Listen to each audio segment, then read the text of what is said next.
Hi friends, మనకు తెలంగాణ విద్యుత్ శాఖ లోపల 3000 పోస్టులకు నోటిఫికేషన్.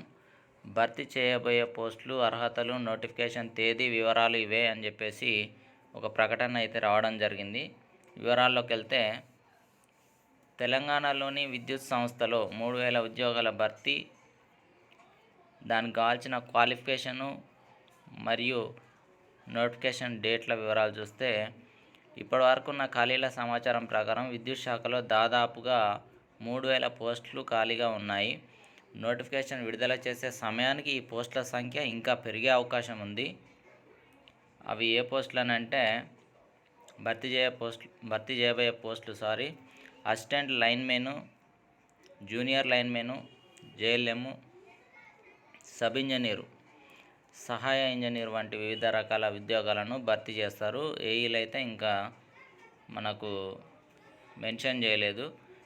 ఏఈ కింద ఉండేటువంటి assistant linemen, junior లైన్మెను, sub engineer ఇలాంటి పోస్టులు మాత్రమే. వీటికి కావాల్సిన అర్హతలు చూసుకున్నట్లయితే, ఈ యొక్క జూనియర్ లైన్మెన్కు, అసిస్టెంట్ లైన్మెన్కు ఐటీఐ సరిపోతుంది. అదేవిధంగా సబ్ ఇంజనీర్కి వచ్చేసి డిప్లొమా ఉండాల్సి ఉంటుంది. సహాయ ఇంజనీరు, ఇది అసిస్టెంట్ ఇంజనీర్ మనకి బీఈ, బీటెక్ వంటి వివిధ అర్హతలు కలిగిన వారు అప్లై చేయవచ్చు. అంటే దాదాపు ఏఈలు కూడా, సహాయ ఇంజనీర్ అంటే అసిస్టెంట్ ఇంజనీరు, ఏఈలు ఇక్కడ మనకు తెలుగులో మెన్షన్ చేసింది కాబట్టి కొంచెం అర్థం చేసుకోవడం ఇబ్బంది అయింది. సో నోటిఫికేషన్ విడుదల తేదీ చూసుకున్నట్లయితే, మనకు జాబ్ క్యాలెండర్ ప్రకారం విద్యుత్ శాఖ లోపల ఉద్యోగాలకు అక్టోబర్ నెలలో నోటిఫికేషన్ విడుదల చేయబోతున్నారు. సో ఎంపిక విధానం ఓన్లీ రిటర్న్ టెస్ట్ మీద డిపెండ్ అయి ఉంటుంది. అది కంప్యూటర్ బేస్డ్ టెస్ట్ అయినా కావచ్చు, లేకపోతే ఆఫ్లైన్ టెస్ట్ అయినా కావచ్చు.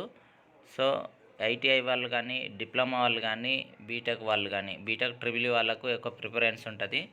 ఇక్కడ ఐటీఐ కూడా ఎలక్ట్రీషియను, డిప్లొమాలో కూడా ఎలక్ట్రికల్ వాళ్ళకి ఎక్కువ, ఏఈలకు అయినా లేకపోతే సబ్ ఇంజనీర్లకైనా, ఈ యొక్క లైన్మెన్లకైనా కానీ ఎలక్ట్రీషియన్లకు ఎక్కువ ప్రిఫరెన్స్ ఉంటుంది విద్యుత్ శాఖలో. కాబట్టి వాళ్ళందరూ కూడా ముందు నుంచే ప్రిపేర్ అయితే ఇక ఈ జాబులు కొట్టే అవకాశం ఎక్కువ ఉంటుంది. ఇలాంటి జాబ్ అప్డేట్స్ కోసం మన ఛానల్ మొదటిసారి చూస్తున్నట్లయితే సబ్స్క్రైబ్ చేసుకోండి మరియు లైక్ చేయండి. కంపల్సరీ లైక్ చేయండి. మీ ఫ్రెండ్స్కి కూడా షేర్ చేయండి, వాళ్ళకు కూడా యూస్ఫుల్ అవుతుంది. Thank you.